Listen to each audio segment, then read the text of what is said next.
Proton has a brand new high security program. Discord.io had a data breach, tons of research, and more. Welcome to Surveillance Report 147, everybody. It's awesome to have you all here, where we are dedicated to keeping you private and secure with the latest news in the past week so you can enable yourself to live a safe life. I am Henry from Techlore. Nate will not be joining us today. He's busy battling oligopolies as we speak. This is all a completely free podcast to all of you, and we really appreciate any of that support that you can give back to us. Our goal is to bring privacy and security news to people, and as you all know, it's pretty darn frequent, and it's a lot of work for us to compile all of this and give it to all of you in a nice streamlined format. So if you want to contribute to this podcast and you get value from this podcast, definitely go check out our Patreon down below at patreon.com/surveillancepod. And if you don't like Patreon, we also support LibraPay, and we also support Monero for direct contributions through those two platforms as well. This all helps us keep this podcast going and growing and allow us to reach more people and keep more people safe. So thank you all for your support, and thank you to our current supporters. You're all awesome and keep us going forever, hopefully. Let's dive right into the highlight story. So this one definitely piqued my interest. So Proton, the email calendar and everything else they do, company released something called Sentinel, which is a high security program. I'm going to quote the article. They're releasing this program available to anyone who wants the highest level of account security protection and support. If you're subscribed to a Proton Visionary, Lifetime, Family, Unlimited, or Business plan, you can go to account.proton.me and enable Proton Sentinel in Settings. Go to Settings, Account, Security, and Privacy. Even though Proton has not had any data loss, leaks, or breaches, attackers can potentially get your password by phishing you or trying leaked passwords from other services in the hope that you may have reused passwords.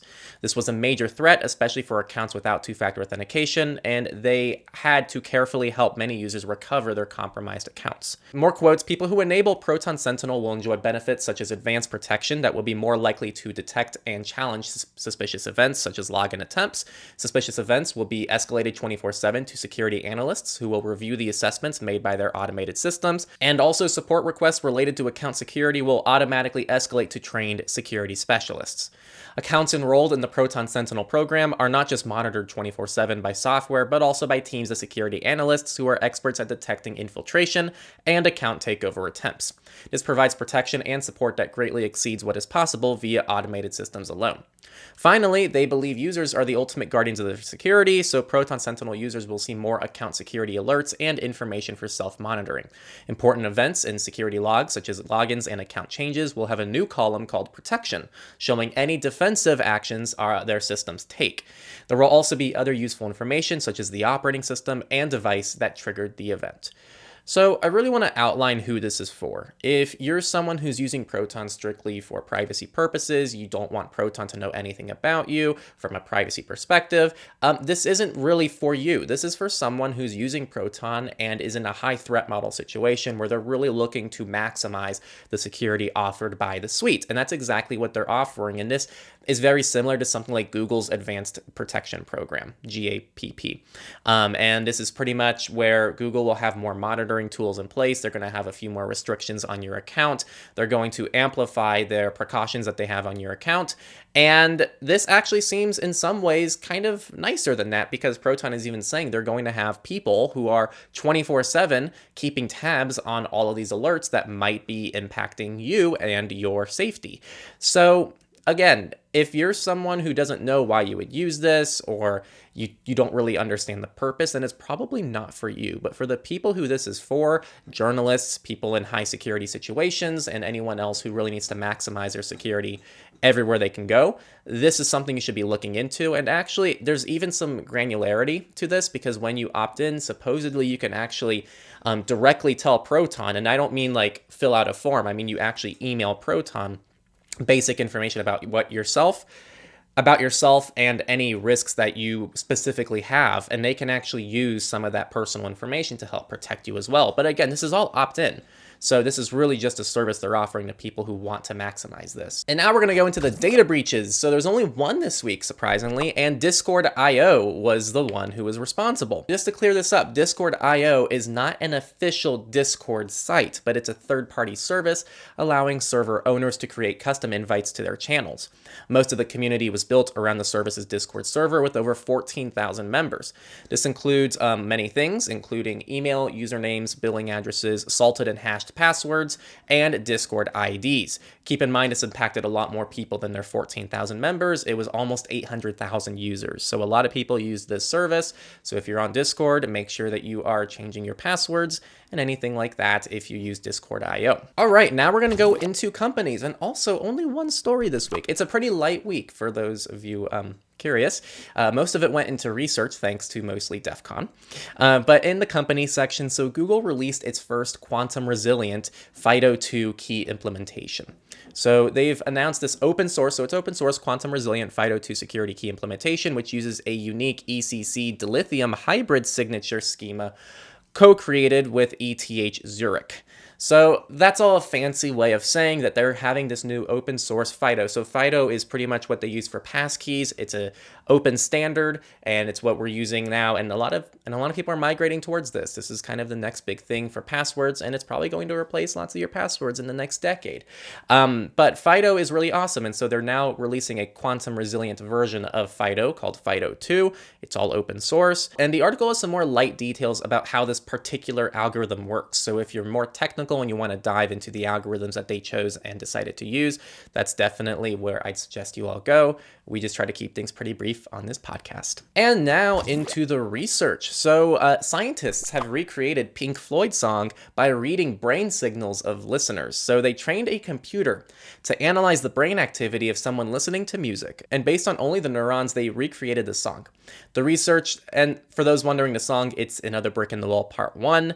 Another Brick in the Wall Part 2 is actually immune to this attack. I'm just playing there, but they probably could have done it with the Part 2 as well. So the way this worked is they recorded the brains of 29 epilepsy patients, and as part of their treatment, the patients had a net of nail-like electrodes implanted in their brains, which created kind of a rare opportunity for the neuroscientists to do things to them and use them as guinea pigs. So they recorded their brain activity while they listened to music. Other groups are doing similar experiments using non-invasive brain scanners such as functional magnetic resonance imaging, or fMRI, which gives a less detailed measure of activity but scans across the entire brain. So the reason why this is included is just for people to keep an eye on this. We're starting to see more and more things involving the ability to read minds. Obviously in closed settings where we have things physically hooked up to us, so it's not like you can just hold your phone up to someone and read their mind, but as people on the forefront of the privacy movement, we want to be sure that we're keeping an eye on things like this, because technologies often have a pro and a con, and a lot of times things like this, the privacy issues are going to be the cons. So that's why we're kind of keeping this on our radars, and we're sharing it along with you as well. There is a Pentagon-funded study that uses AI to detect violations of social norms within texts. So the difficulty with this premise is that norms are different, who would have thought, depending on who you are and where you're from. Researchers claim, however, that while various cultures' values and customs may differ, human responses to breaking with them may be fairly consistent. So they ultimately concluded that a constructive strategy for identifying the violation of social norms is to focus on a limited set of social emotions signaling the violation, namely guilt and shame. In other words, the scientists wanted to use AI to understand when a mobile user might be feeling bad about something they've done. This is also just kind of interesting and stuff to keep on your radar.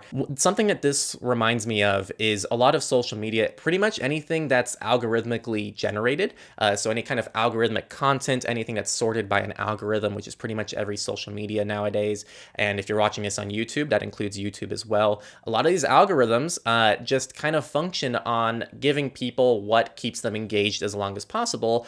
And a lot of times that's actually something that's going to trigger you emotionally. And so it is interesting, and I want everybody to think about how emotions influence the way you use your devices. And frankly, if someone can nudge your emotions in a certain direction, they can keep you engaged on a platform much longer. So that's instantly where I see this technology being probably useful for nefarious purposes. So again, always things to keep on your radar. Here's kind of a fun one. So an Apple malware flagging tool is trivially easy to bypass. So there's a background task management tool on macOS that focuses on watching for persistent software. This was introduced in macOS Ventura, which launched in October 2022, so it's a pretty recent feature, and it sends notifications both directly to users and to any third-party security tools running on a system if one of these persistence event occurs. This way, if you know you just downloaded and installed a new application, you can disregard the message, but if you didn't, you can investigate the possibility that you've been compromised. One of the bypasses presented on Saturday requires root access to a target's device, meaning that attackers need to have full control before they can stop users from receiving persistence alerts. So that's a very big friction point. So this probably isn't a huge deal to a lot of you, but here's where it gets interesting. They also found two paths that don't require root access to disable the persistence notifications in Background Task Manager, where it's supposed to send to the user and to security monitoring products. One of these exploits takes advantage of a bug in how the alerting system communicates with the core of a computer's operating system, known as the kernel. The other capitalizes on a capability that allows users, even those without deep system privileges, to put processes to sleep. They found that this capability can be manipulated to disrupt persistence notifications before they can get to the user. The article was very scant on technical details, but it's worth being aware of this as a Mac user, and hopefully Apple will take the proper steps to get this resolved, and they won't be jerks about it. On the topic of Apple, there is now a $70 device that can spoof an Apple device and trick you into sharing your password. So DEF CON just recently happened, and it's pretty well known that if you go to DEF CON, you have to be pretty on your toes because there are a lot of hacking attempts there because it's a group of hackers all in one place. And this year's event, conference veterans were a bit confused and concerned when their iPhones started showing pop-up messages prompting them to connect their Apple ID or share a password with a nearby Apple TV. But as it turned out, these alerts were part of a research project that had two goals. One was to remind people that to switch off Bluetooth on an iPhone, you have to dig into the settings app and not just tap it off on the quick access control center. The other reason that they did this was to have a laugh, the security researchers said as they walked around the conference triggering these pop-ups of the custom-made device. They told TechCrunch that all they needed for this experiment was a contraption consisting of a Raspberry Pi, two antennas, a Linux-compatible Bluetooth adapter, and a portable battery. Unlike real Apple devices, his contraption wasn't programmed to collect any data from nearby iPhones, even if the person tapped and accepted the prompts. But in theory, they could have collected some data. So I do think they actually did this to have a laugh. It doesn't look like they used this for any nefarious purposes, but it is interesting to know that this can be spoofed. And as I like to remind people, try to have Bluetooth off as much as you can. It is just generally a good thing to do. And the final research article, YouTube ads may have led to online tracking of children, some new research says. So in 2019, YouTube and Google agreed to pay a record $170 million fine to settle accusations from the FTC and the state of New York that the company had illegally collected personal information from children watching kids' channels. YouTube then said it would limit the collection of viewers' data and stop serving personalized ads on children's videos. Analytics identified more than 300 brands ads for adult products like cars on nearly 100 YouTube videos designed as made for kids that were shown to a user who was not signed in, and that linked to advertisers' websites. An analysis by The Times this month found that when a viewer who was not signed into YouTube clicked the ads on some of the children's channels in the site, they were taken to brand sites that placed trackers. And those trackers were from companies like Amazon, Meta, Facebook, Google, Microsoft, and others. The Times shared some of Analytics research with Google ahead of its publication, and a Google spokesman called the report's findings deeply flawed and misleading. So we'll see how this unfolds. There'll probably be updates to this, so make sure to stay subscribed. All right, and now we're going to move into the politics. So police are getting DNA data from people who think that they actually opted out. So this article gives a nice primer into how police use DNA testing to find suspects and how this has exploded in the recent years, as well as kind of the controversy around it and whether or not this respects individuals' privacy rights. Kind of unfortunate because there are several high-profile genetic genealogists who exploited a loophole in a commercial database called GED Match, which allowed them to search the DNA of individuals who explicitly opted out of sharing their genetic information with police. The loophole allows them to work with police to manipulate search fields within a DNA comparison tool to trick the system into showing opted out profiles. Two other forensic genetic genealogists discussed this loophole and how to trigger it. One of them described hiding the fact that her organization had made an identification using an opted out profile. This is just a good example of how they are skirting privacy rules put in place by DNA DNA database companies to protect their customers. These practices still remain pretty unknown, in part because police and prosecutors have fought to keep details of this from being turned over to criminal defendants, because otherwise they probably wouldn't be arrested. So this is problematic in a lot of different capacities. I mean, this is why I heavily discourage people from sharing their DNA, at least until this entire nonsense becomes a little bit more clear cut. But as of right now, you have to trust your DNA company to actually not share your data, even if you opt out. And apparently, even if you do that, you have to trust that there's not going to be random police who are misusing their power and still getting access to this information anyway. I am most upset about this because these are people who explicitly opted out of this kind of nonsense, and they still were not respected. So I really hope that there are follow-ups to this and people have a course of action to see if they've been impacted by this loophole and if they can take any action to get some kind of compensation in return. Over in Illinois, which is a state here in the US, they just made it possible to sue people for doxing attacks. So this is referred to as an anti-doxing law, which makes it possible for victims to sue attackers who intentionally publish their personally identifiable information with intent to harm or harass them. This takes effect on January 1st, 2024, and it's passed after a unanimous vote. It allows victims to recover damages and to request a temporary restraining order, emergency order of protection, or preliminary or permanent injunction to restrain and prevent the disclosure or continued disclosure of a person's personally identifiable information or sensitive personal information. Nate included kind of a fun note here, which is, why don't we ban online data brokers who make this easy and possible in the first place? Which I do find interesting. I guess we're going to see how this plays out, because a couple issues that I see in this is, one, how most doxing attempts are done by random people online. It's really rare for you to know exactly who did a dox, and so they're going to have to probably be able to prove who did a dox attempt, and then they can actually take action against them. So that's the first issue. The second issue, yeah, like there are lots of other ways to get your information. So what qualifies as a dox? If someone puts up their own blog online with their own information and then they remove it down the road, but there's an archived version of that site, is the Internet Archive now doxing them because they don't want that information up anymore? So what are these edge cases going to do? What's going to happen in those situations? What about data brokers who just collect this by default and publish it by default without your control? Is that not doxing? How is that different from another stranger who gets your information and posts it? So lots of questions I have about this, but it's kind of nice to see people even talk about this and start to treat it seriously. And the final political story is back to WorldCoin. We said we'd talk about this more, and here we are. Kenya is trying to pretty much stomp down on WorldCoin, which is a very privacy invasive cryptocurrency project, and Kenya is like, we're not doing this. So they have ignored their initial order to stop iris scans in Kenya, which Kenya wanted them to stop doing. They instructed the crypto startup to stop these iris scans and the collection of facial recognition and other personal data in Kenya. And the company building WorldCoin, Tools for Humanity, I'm sure that they are only going to benefit humanity, did not stop taking biometric data until early this month, when Kenya's Ministry of Interior and Administration suspended it following its official launch. That's really all there is to it. They're such a wonderful company that they have to be forced by a binding law to do the right thing or even consider it, because they care that much about humanity. So, some people are criticizing Kenya, saying, well, if they're having such a problem with this, why did they allow it to happen in the first place? And you know what? There could be a million different reasons. Maybe they genuinely didn't think this would be a big deal a few years ago, and now they're like, this is a big deal. But the thing is, and what I really appreciate about this is, Kenya is reversing their previous stance on this, because they think that this is now the right thing to do.